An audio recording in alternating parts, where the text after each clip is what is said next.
3단원 새롭게 발견하는 즐거움. 같은 화제 다른 글에 대한 학습 활동을 풀어보겠습니다. 학습 활동을 풀기 전에 글에 대해서 간단하게 정리를 해보겠습니다. 핵심 정리. 다양한 관점과 형식의 글. 다양한 관점과 형식의 글은 동일한 화제에 대한 글이라도 글쓴이의 관점에 따라 주제가 다르거나 대상에 대한 글쓴이의 태도가 다를 수 있음을 보여줍니다. 글쓴이의 관점이나 글의 내용이 비슷하더라도 그것을 전달하는 형식이 다를 수 있습니다. 여기에서는 이 단원에서는 두 가지의 글이 나와 있습니다.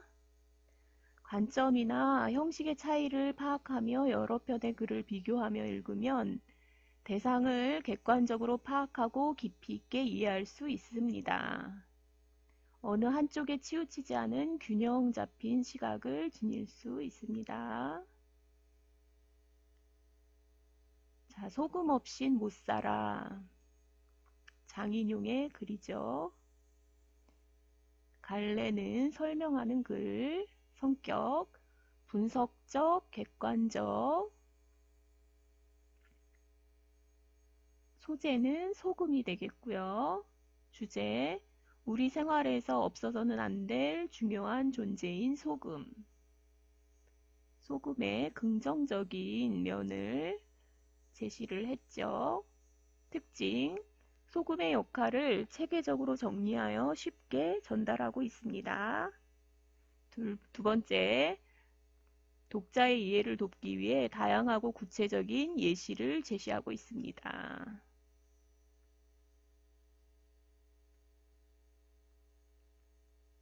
그 다음 글은 맛있게 먹은 소금이 병을 부른다. 제목에서도 알 수 있듯이 소금의 부정적인 측면을 말하는 글이 되겠죠. 갈래는 주장하는 글이고요.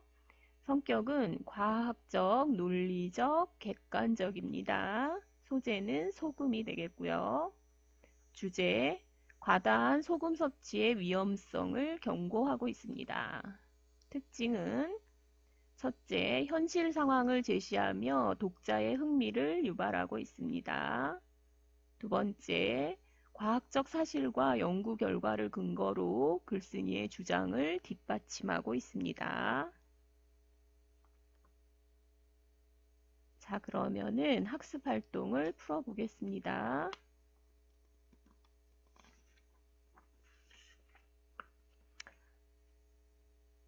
가와 나의 내용을 정리하며 두 글에 나타난 관점의 차이를 파악해보자. 가의 중심 내용은 소금은 우리에게 꼭 필요한 물질이다 라는 거죠.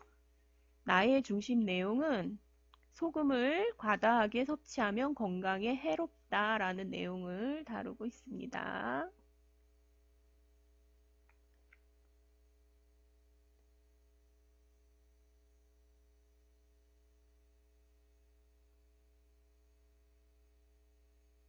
그 다음 중심 내용을 뒷받침하는 근거를 찾아보면요. 가글은 모든 동물이 생명을 유지하는데 꼭 필요한 소금이라는 거고, 그 다음에 이제 소금의 중요성에 대해서 이제 근거를 찾고 있죠. 모든 동물이 생명을 유지하는데 꼭 필요하고, 음식의 맛을 살리는데 꼭 필요하고요. 그 다음에 식품을 신선하게 유지해 주는데 꼭 필요한 소금이라는 거죠. 소금에 대한 글쓴이의 태도는 글쓴이는 소금을 긍정적으로 바라보고 있다는 것이죠. 그 다음에 나글은 세포에서 수분을 빼앗아 가기 때문에 우리 몸이 질병에 걸리기 쉬워진다는 소금의 부정적인 측면을 근거로 들고 있죠. 아이들은 어른들보다 혈액량이 적어 똑같은 양의 소금을 섭취하더라도 더 위험하다라는 내용을 근거를 들어서 소금의 부정적인 측면을 주장하고 있죠. 소금에 대한 글쓴이의 태도, 글쓴이는 소금을 부정적으로 바라보고 있습니다.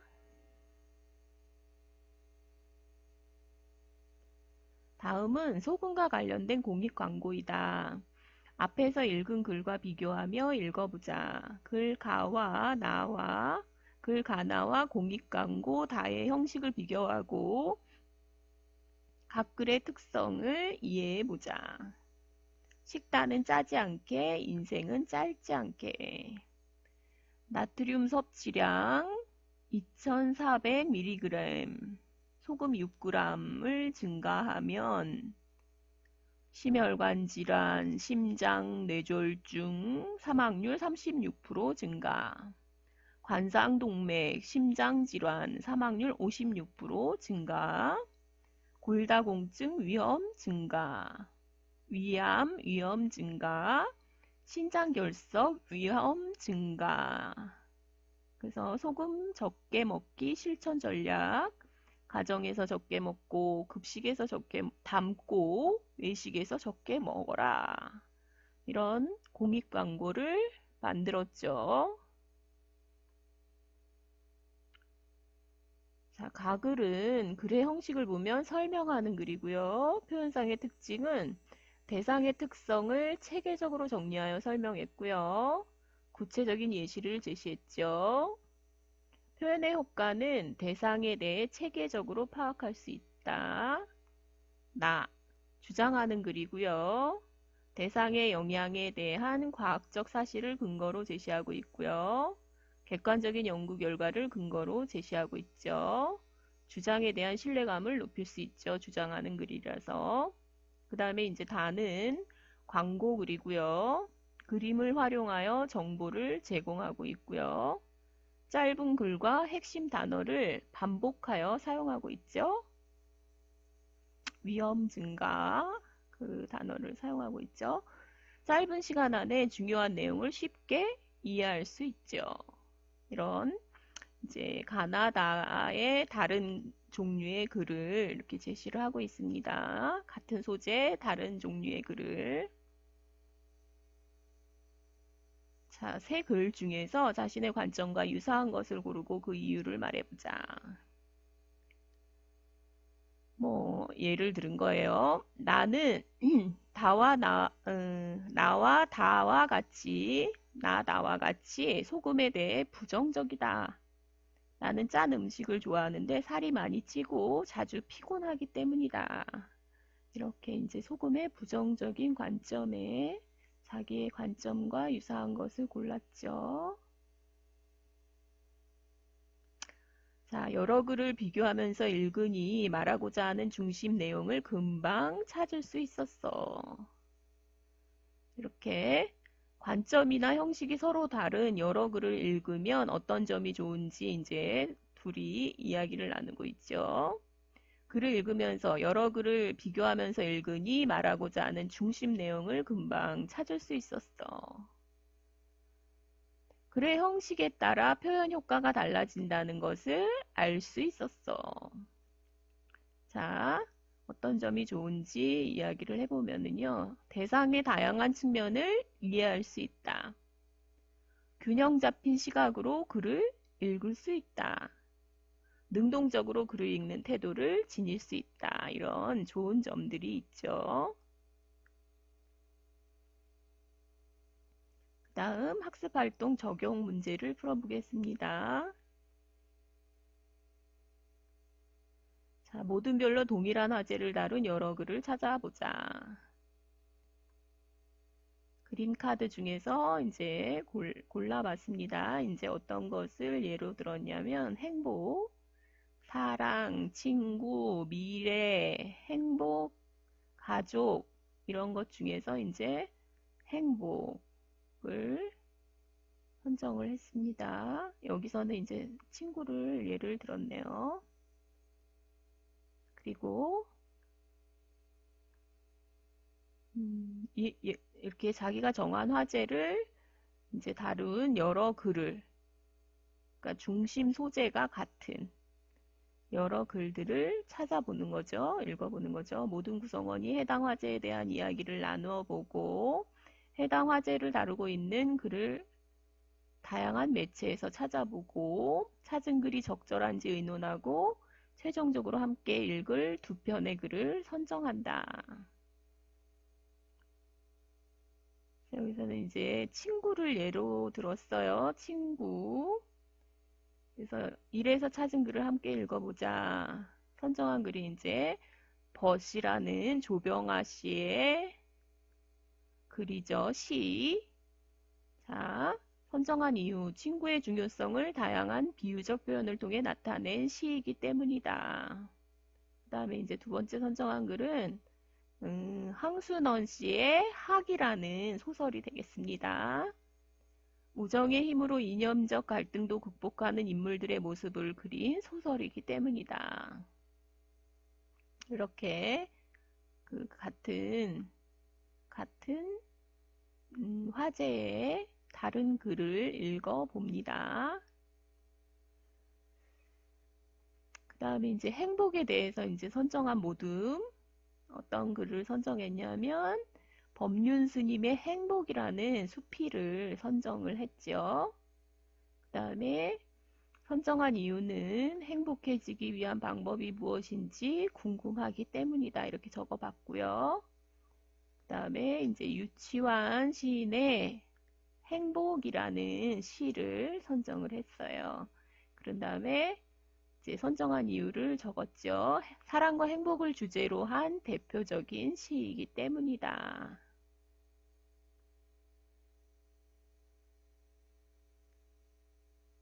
두 글을 읽은 다음 내용을 간단하게 정리해보자. 그리고 글을 읽고 난 뒤에 화제에 대한 자신의 생각은 어떠한지 써보자. 자, 그 조병아 씨의 벗이라는 시 주요 내용 벗을 등불, 휴식, 내일의 여행, 뜨거운 눈물 이런 거에 빗대어 친구의 중요성을 드러내고 있다. 글쓴이의 관점, 친구는 등불이나 휴식처럼 우리에게 꼭 필요한 존재이다. 이걸 이제 시의 형식으로 이렇게 드러냈죠. 선정한 글 두 번째는 이제 황순원 씨의 하악, 주요 내용은 6.25 전쟁으로 서로에게 총뿌리를 겨누어야 했던 덕재와 성삼이 어린 시절 우정을 떠올리며 갈등을 극복한다는 내용이죠. 글쓴이의 관점은 친구 간의 우정은 이념적 갈등을 넘어서는 것으로 우리가 지켜야 하는 순수한 가치다라는 거죠. 형식은 소설이었고요. 친구란 그래가지고 이제 자기의 느낀 점을 썼어요. 갈래는 다르지만 두 글은 모두 친구의 필요성과 우정의 소중함을 이야기하고 있다. 나도 글을 읽으며 내 주변에 있는 친구들이 얼마나 소중한지 새삼 깨달을 수 있었다. 친구들을 더 많이 배려하고 이해하며 깊은 우정을 나눠야겠다. 이런 깨달은 점을 이렇게 써봤죠. 그 다음에 이제 행복에 대한 글을 이제 선정해서 읽었잖아요. 그거를 읽고 이제 내용을 정리해 봤죠. 선정한 글 1. 사례를 중심으로 행복해지기 위한 방법을 설명했다. 행복은 글쓴이의 관점은 법륜 스님의 행복. 글쓴이의 관점은 행복은 자신의 마음가짐에서 오는 것이라는 글쓴이의 관점. 그 다음에 선정한 글 두 번째, 유치환 시인의 행복. 시적 표현을 통해 사랑과 행복의 가치에 대해 노래하였다. 사랑을 받는 것보다 누군가를 사랑하는 것이 행복이다라는 것을 깨달았다. 그리고 이제 자기의 느낌을 적어봤죠. 행복이란 저절로 주어지는 것이 아니라 내가 만드는 것이다. 이렇게 적어봤죠. 자, 이렇게 여러분들도 친구와 함께 그 화제가 같고 그 다음에 다른 종류의 글을 읽어보고 그리고 함께 이야기를 나누어 보면 좋을 것 같습니다. 수고하셨습니다.